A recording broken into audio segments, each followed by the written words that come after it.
Bom dia a todos e que a graça e a paz do nosso Senhor Jesus Cristo estejam com todos vocês. Hoje eu quero meditar com os irmãos no tema Dois Caminhos e Dois Destinos, baseado no Salmos 1. E dizer aos irmãos que o primeiro caminho é aquele trilhado no curso deste mundo, conforme diz o apóstolo Paulo em Efésios capítulo 2, verso 2. E qual é a característica desse caminho, irmãos? É o caminho trilhado pelos ímpios, pelos pecadores e pelos escarnecedores. Se não, vejam os irmãos o verso 1, que diz que bem-aventurado ou feliz ou ditoso é o homem que não anda segundo o conselho dos ímpios, não se detém no caminho dos pecadores, nem se assenta na roda dos escarnecedores. Quem são os ímpios? Senão aqueles que erram o alvo da vida estabelecida pela lei de Deus. E os pecadores? Senão aqueles que transgridem a lei de Deus. E os escarnecedores? Senão aqueles que escarnecem da lei de Deus, além de se oporem a ela. E quais advertências o salmista faz com relação a esse caminho, irmãos? Está aí no verso 3. Ele está dizendo: não ande no conselho dos ímpios. Eles vivem em rebelião a Deus, e isso afeta seus valores, a sua ética e a sua visão da vida. Por isso, você não pode buscar conselho neles, seja com relação a um conflito ético, a uma crise conjugal, ou uma decisão que você precisa tomar, ou a um problema relacional. Por quê? Porque seus conselhos não estarão em consonância com a lei de Deus. Também verso 4, ele diz que você não deve se deter no caminho dos pecadores, para fazer aquilo que eles fazem, e que não conta com a aprovação de Deus. Irmãos, é fato que, como luz do mundo, sal da terra, você não pode ser uma pessoa alienada, mas uma coisa, é cruzar o caminho dos ímpios e pecadores. Outra coisa é dar ouvido aos seus conselhos e caminhar com eles, irmãos, entendem a diferença? O verso 5 diz que bem-aventurado é aquele que não se assenta na roda dos escarnecedores. Ou seja, Deus está dizendo que você não deveria ser contado como uma pessoa assentada na roda daqueles que zombam e ridicularizam das coisas de Deus e da sua fé. Como disse, não somos seres alienados. Podemos até resvalar nessa roda, mas não podemos nos assentar, nos acomodar e nos divertir com seu escárnio. Queridos, e qual a sutileza desse caminho? Pelo que a gente percebe no texto, é tudo muito gradual. E você percebe isso nos verbos mencionados: ouvir, andar, assentar.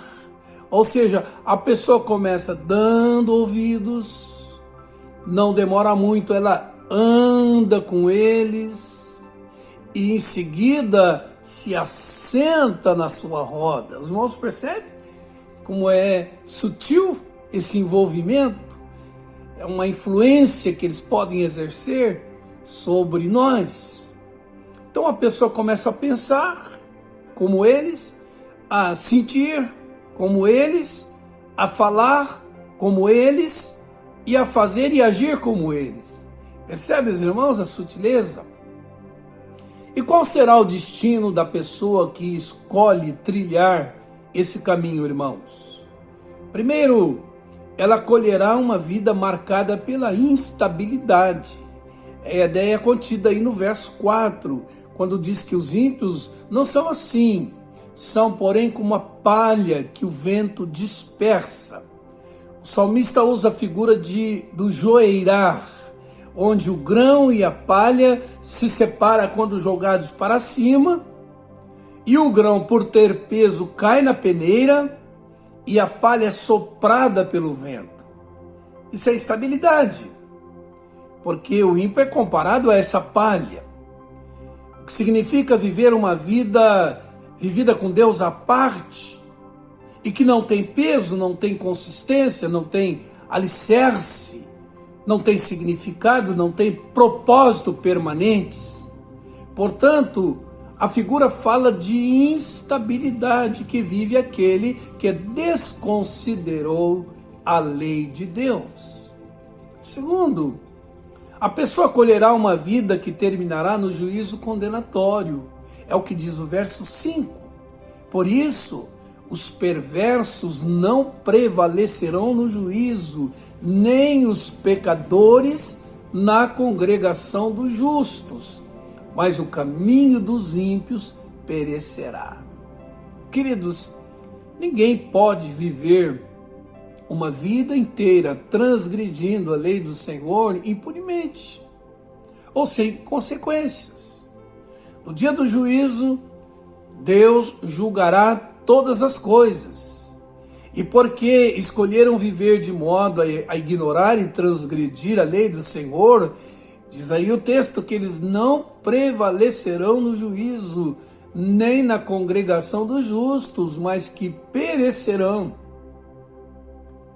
E o segundo caminho qual é? É o caminho pautado na lei do Senhor. O que significa esse ter prazer na lei do Senhor, contido no Salmo? Queridos, a lei do Senhor reflete o caráter, a vontade, a ética, os valores provenientes de Deus.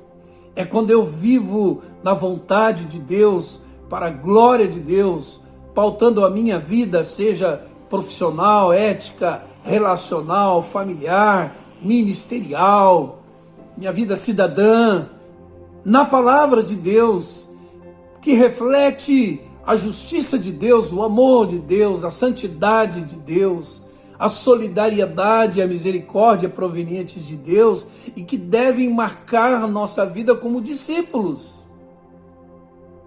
E o que significa então meditar nessa lei dioturnamente? Verso 2 diz aí: antes ter o seu prazer na lei do Senhor, e na sua lei medita de dia e de noite. Significa ter prazer, deleite naquilo que Deus ordena, naquilo que Deus ensina, naquilo que Deus aprova para o nosso bem e para o nosso crescimento. Significa ter um desejo sincero em aplicar a palavra de Deus em todas as ocasiões e dimensões da vida. Queridos, quando nós meditamos, porque o texto dá a ideia de ruminar, como o animal que come a grama e depois rumina para extrair dali os nutrientes o máximo possível. Quando nós ruminamos a palavra de Deus, crendo nela, praticando-a em nossa vida, nós melhoramos nosso caráter, nós hierarquizamos os nossos valores, nós melhoramos a nossa ética, nós crescemos em sabedoria e crescemos em fé, porque é o fundamento da nossa fé. E em nós são gestados pelo Espírito Santo as virtudes que podem nos assemelhar a Jesus. E qual será o destino da pessoa que escolheu pautar sua vida na lei do Senhor? Está aí no verso 3. Diz a palavra que ele será como uma árvore plantada junto a ribeiros de águas ou correntes de águas. É um duplo plural, dando a ideia de fartura de água e que no devido tempo dá o seu fruto. Ou seja, a pessoa colhe uma vida marcada pela estabilidade, ao contrário da vida instável que caracteriza o caminhar do ímpio. E aqui, queridos, nós precisamos considerar o seguinte: os Salmos é escrito num ambiente onde o sol era causticante de dia, o frio rigoroso à noite, e onde havia muita escassez de água. Ou seja, a vegetação agonizava diante das intempéries do local, do ambiente, a não ser que a árvore estivesse plantada junto a correntes de água. Você entendeu? Assim também, queridos, é aquele que pauta a vida na lei do Senhor, apesar de todas as intempéries da vida, ele vai receber a seiva para frutificar, porque suas raízes estão ligadas em fontes divinas. Isso é, na vida que provém de Deus, isso significa estabilidade em Deus. Em segundo lugar, ela colhe uma vida marcada pela frutuosidade. Se não vejo os irmãos, verso 3. E ele é como a árvore plantada junto a correntes de águas, que no devido tempo dá o seu fruto. Queridos, o devido tempo é esse que nos é dado viver e que se espera de nós frutos. E porque estamos conectados em Deus através da sua palavra, do seu espírito, em sua verdade, em sua vontade, nós podemos frutificar, respondendo aos seus propósitos para a nossa vida, dando respostas adequadas a cada situação da vida, manifestando em nosso viver o fruto do Espírito que em nós habita, o amor, a alegria, a paz, a longanimidade, a benignidade, a mansidão, o domínio próprio, a fidelidade, bem como podemos levar pessoas ao encontro de Deus através do anúncio da boa nova do Evangelho. Isso é frutificar. Também a pessoa que escolhe trilhar esse caminho, ela colhe uma vida vitoriosa.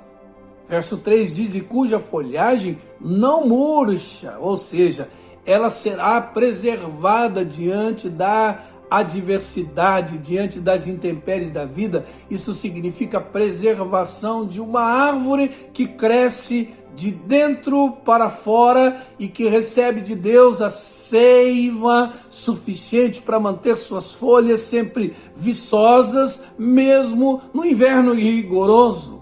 Ou seja, irmãos, é graça, é consolo, é revigoramento, é capacitação que vem de Deus, de sua palavra, do seu Espírito, conduzindo-nos em vitória, apesar das adversidades, como diz Paulo.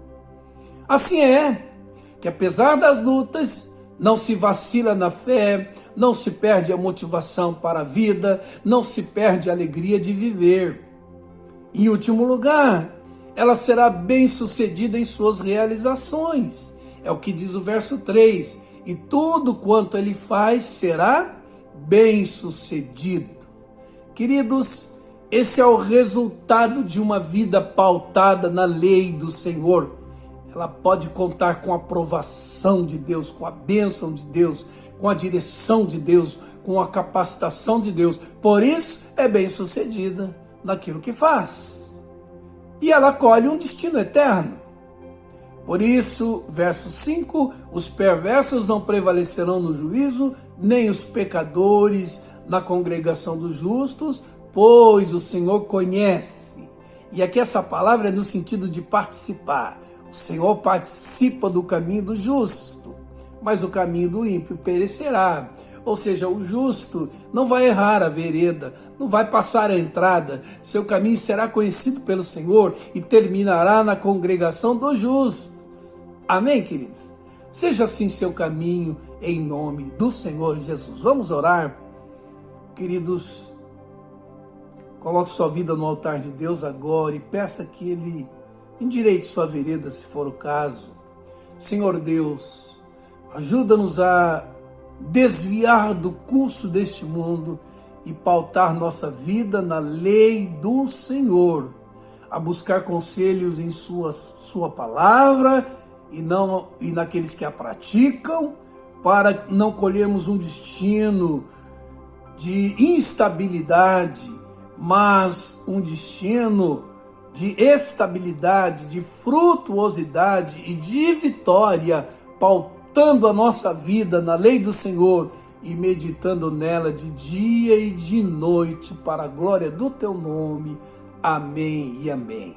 Que Deus abençoe seu dia, sua semana, guardando e protegendo você e sua família, em nome de Jesus.